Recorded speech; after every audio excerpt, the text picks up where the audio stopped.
आज चौथा फेज का वोटिंग हो रही है, लेकिन मुंबई में जो चुनाव है वो 20 मई को होना है। इसलिए बीजेपी ने पूरी ताकत झोंक दी है मुंबई की 6 की 6 सीटों पर। और उसी सिलसिले में बीजेपी यूथ विंग के प्रेसिडेंट तेजस्वी सूर्या जी भी सातों में कैंपेनिंग कर रहे हैं उज्जवल निगम के लिए। उस समय तेजस्वी जी हमारे से बात करते हैं। तेजस्वी जी, आप लोगों का नारा है 400 पार, क्या लग रहा है? पिछले 15 दिन से मैं कर्नाटका, तमिलनाडु, आंध्र प्रदेश, तेलंगाना, मध्य प्रदेश, उत्तर प्रदेश और दिल्ली, इन सभी स्टेट्स के दौरा करने के बाद यहाँ आया, तो मैं जमीनी अनुभव के साथ बता सकता हूँ कि 19 के कंपैरिजन से इस बार मोदी जी की लहर और तेज है, आंधी के स्वरूप बन गया है और पूरे देश में 4 तारीख को जब परिणाम आएगी, it will be a historic victory for the BJP. 400 हम निश्चित तौर पर पार कर रहे हैं। लेकिन तेजस्वी जी, महाराष्ट्र की जो राजनीति है बहुत ज्यादा अनसर्टेन बोल सकते हैं, बहुत ज्यादा चेंज हो सकती है। उस सिनेरियो में आप 48 में कितने काउंट कर रहे हैं?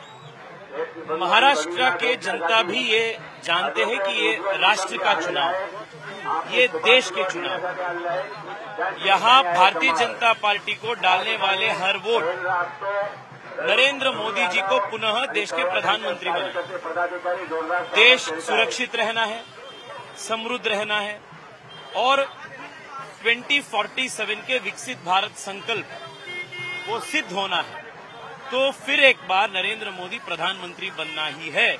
ये प्रिंसिपल जनता के मन में बैठ गया है।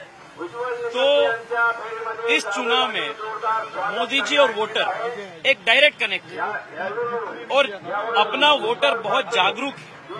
वो जानते हैं कि ये लोकल चुनाव नहीं है, ये विधानसभा चुनाव नहीं है, निगम पार्षद चुनाव नहीं है, ये देश के चुनाव। इसलिए जनता बहुत स्पष्ट तरीके से मोदी जी के लिए वोट दे रहे हैं। इसलिए मुझे कॉन्फिडेंस है महाराष्ट्र में भी 40 से कम एक सीट भी नहीं होगा। लेकिन आप महाराष्ट्र में हैं, लेकिन महाराष्ट्र के जो विपक्ष में है, संजय राउत हो गए, उद्धव ठाकरे हो गए, वो बहुत बड़े बड़े एलिगेशन लगा रहे हैं। पीएम मोदी को कंपेयर कर रहे हैं औरंगजेब के साथ।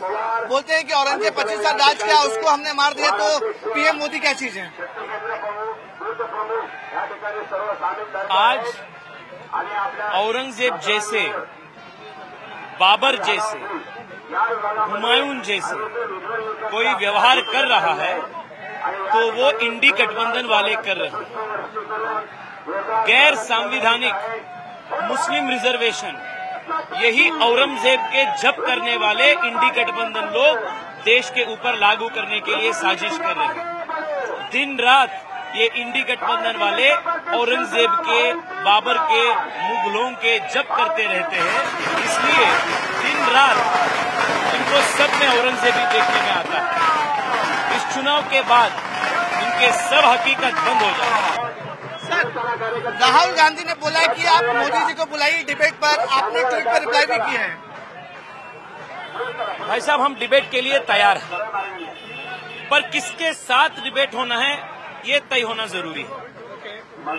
आप विश्व के वेस्ट में तो ये बहुत ज्यादा एक प्रथा है, ये डिबेट वाला, यूएस में हो, यूके में हो, debate always happens between 2 equals और 2 people who are aspiring for the same office.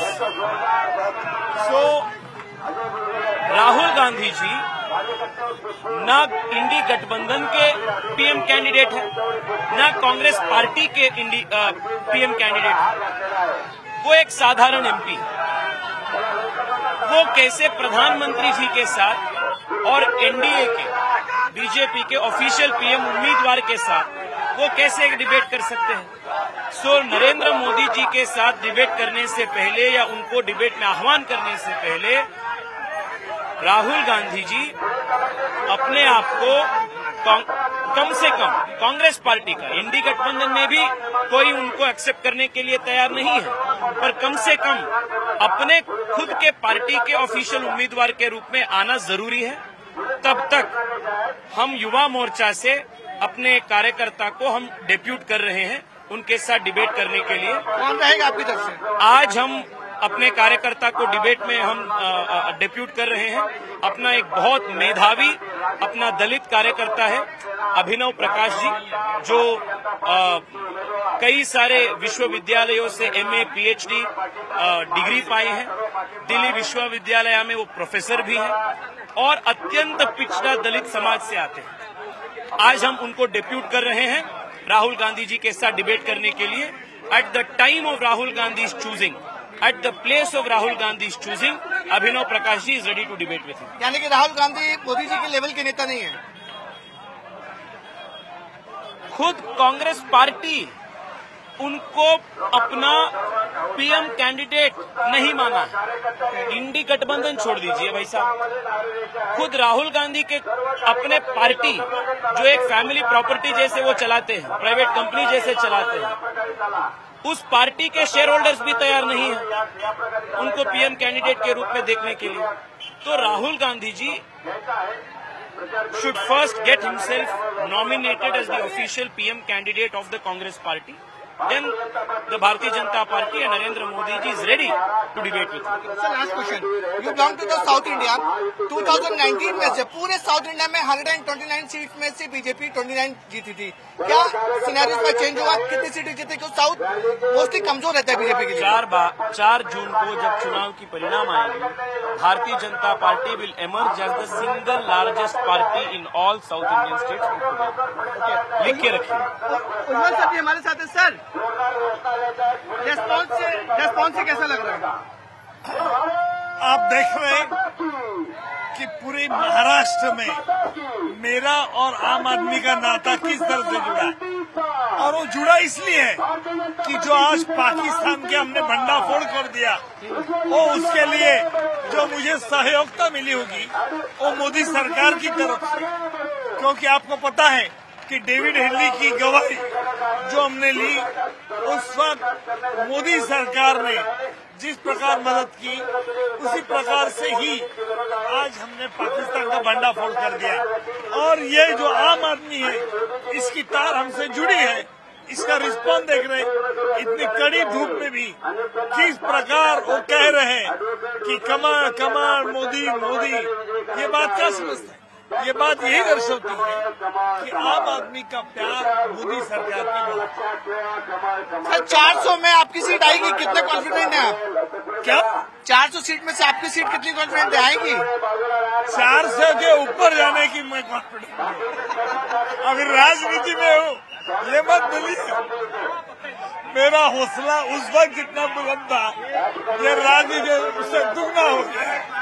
Sir लेकिन बार बार 26 सिंह सवाल करिए, विजय वडेट्टीवार के बाद अब प्रकाश आम्बेडकर भी सवाल खड़े कर रहे हैं, तो ये थोड़ा सा डिस्टर्ब नहीं करते आपको कि इतना ईमानदारी से अपने वकालत की, लोगों को फांसी तक पहुंचा, फिर अब इतने सालों बाद क्वेश्चन खड़े हो रहे हैं? पहले डिस्टर्ब जरूर किया,